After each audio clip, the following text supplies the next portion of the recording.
what's up? Welcome back din sa ating channel, it's Bobs TV.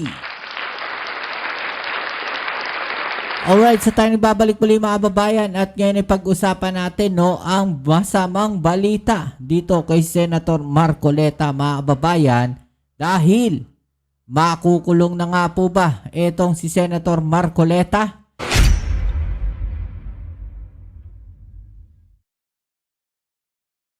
Yan ang ating aalamin at pag-uusapan, pero syempre bago ang lahat, please don't forget to subscribe, like, share at comment dyan sa comment section.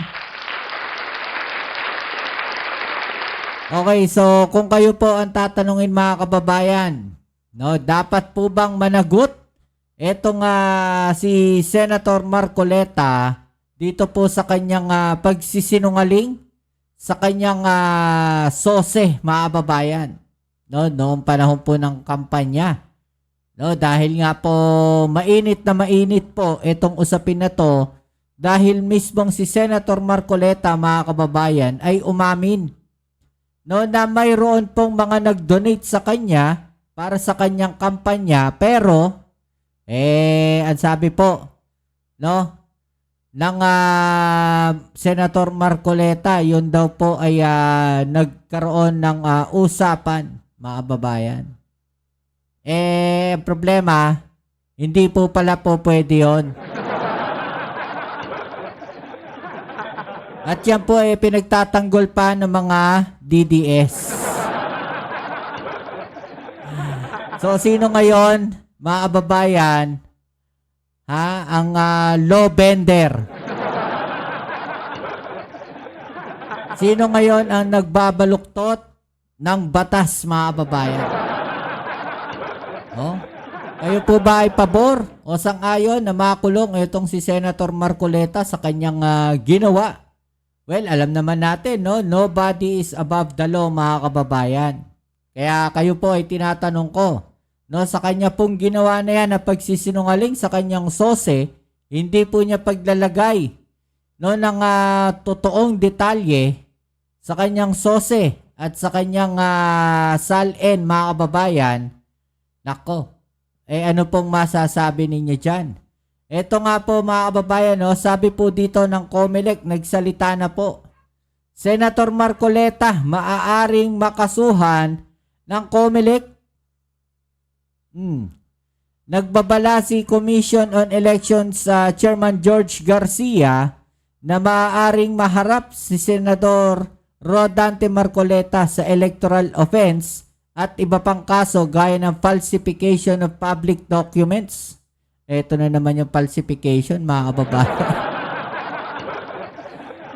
Naalala ninyo, dawit din siya, nadadawit din siya doon sa usapin ni Gutesa dahil pumapasok yung usapin ng falsification dahil sinasabi nga na yung dokumento neto nga si Gutesa mga kababayan, hindi naman daw talaga pinirmahan nung abogado at hindi daw po niya alam. Ito na naman yung usapin ng falsification of public documents. Mukhang sanay na sanay sa mga pekean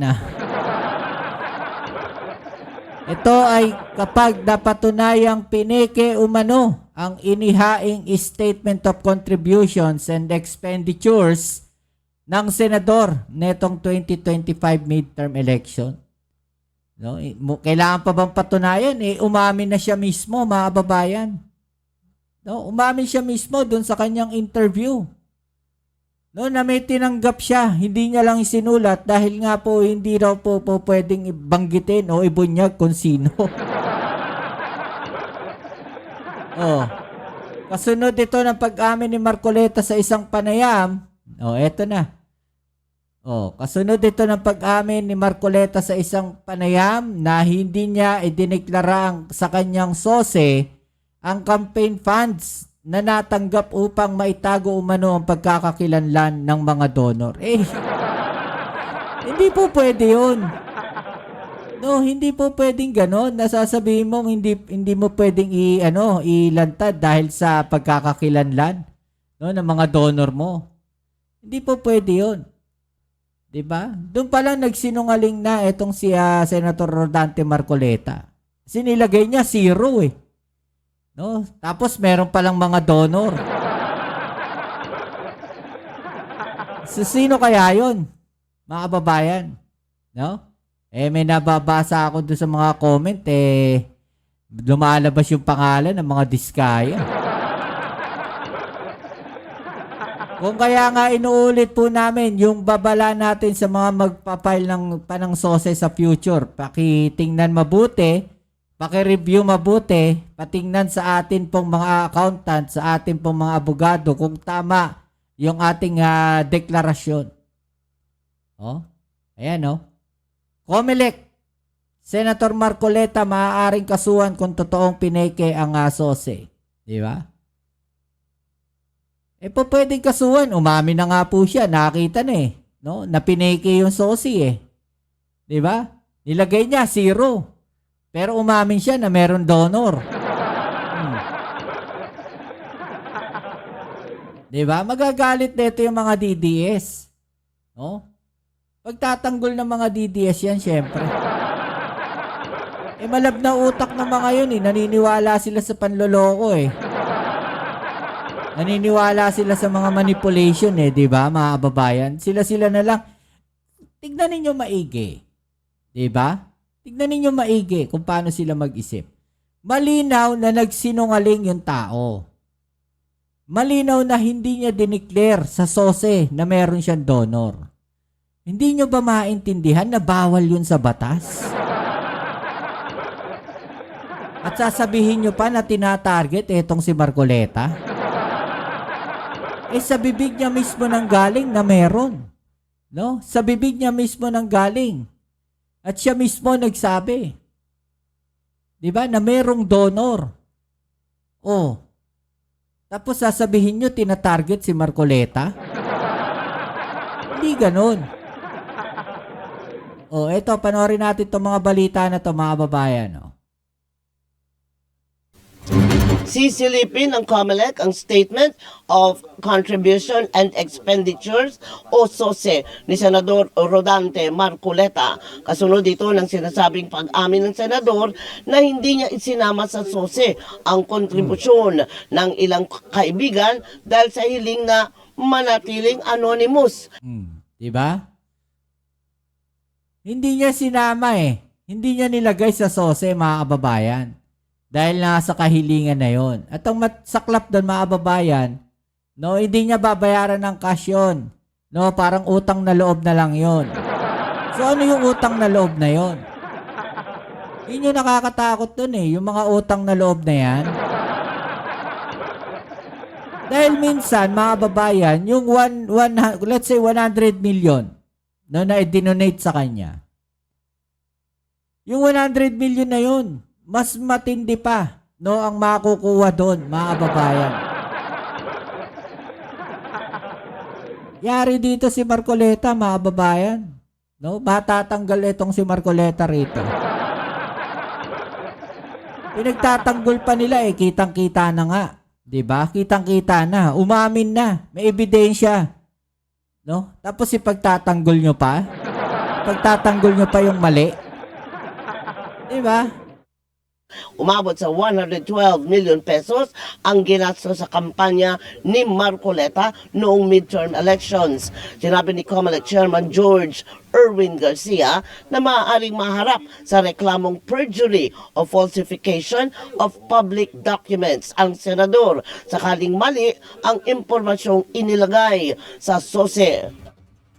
After po yung aming investigasyon na ginawa doon sa contractors ay at nakalap na noong 2022 at 2025, mas maganda po sabihin na tinitingnan na namin individually yung mga SOSE patungkol sa deklarasyon, tamang deklarasyon na isama ba o hindi na isama.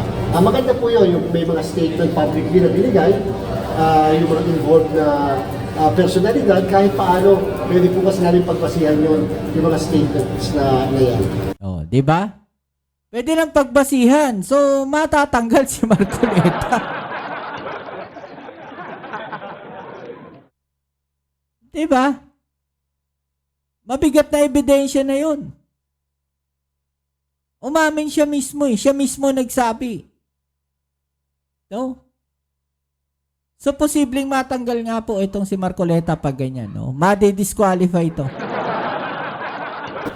Patuloy din ang investigasyon sa 31 kontraktor na nagbigay ng donasyon sa mga kandidato noong midterm elections. Sa ilalim ng Omnibus Election Code, ipinagbabawal na magbigay ng kontribusyon sa kandidato ang sinumang may aktibong service contract sa pamahalaan.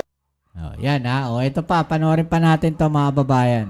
ng COMELEC ang Statement of Contributions and Expenditures o SOSE, hindi lang ni Senador Marcoleta, kundi ng lahat ng mga kumandidato sa midterm elections. Kakasuhan daw ng poll body ang mga nagsinungaling dito. Nako. Narito ang agenda report ni Joash Malimban. Oh, mga nagsinungaling daw, kakasuhan mga babayan. Oh, paano na yan? Eh si Marcoleta nagsinungaling. Oh, edi makakasuhan na yan. Diba?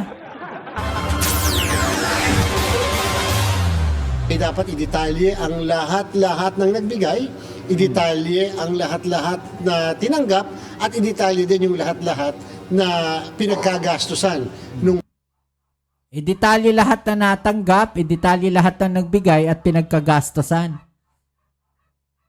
No? Eh nilagay ni Marcoleta sa SOSE, 0. Tapos sa aminin niya na meron palang nagbigay. Eh grounds na kagad. Babayan. Sasabihin na naman nila, tinatarget si Marcoleta. No, hindi sa tinatarget. May violation siya eh. No? May violation siya. Diba? Huwag niyong ilihis yung issue. Ang pinag-uusapan dito, si Marcoleta. Huwag niyong ilihis yung issue. pera na tinanggap o yung perang galing sa personal na pondo. Posibleng maharap sa isang election offense at iba pang kaso tulad ng falsification of public documents ang lahat ng mga kumandidato na nagsinungaling sa kanilang Statement of Contributions and Expenditures o SOSE. Yan ang inilahad ni COMELEC Chairman George Garcia. Kasunod ng pag-amin ni Senator Rodante Marcoleta na hindi niya i-disclose ang lahat ng kanyang contributors. Unang-una mga kababayan, no? Bakit nga ba lumabas itong SOSE na to? Yan po ay dahil dun sa SALN. No, at siya mismo yung gumawa ng SALN na yun. At siya mismo nagdeklara. At siya mismo nagsulat, nag-ayos. No, kung hindi man, may guidance niya yan. Diba? Imposibleng ipinasa niya lang yan na hindi niya nakita. Lokohan yun. Baka ikatwira na ganun may tao kung gumawa niyan No, hindi ko napansin. Wala palang nilagay. Ang problema, umamin siya. Diba? Umamin siya. Doon sa kanilang sa isang interview. Yun ang problema doon, mga kababayan. Dali siya doon.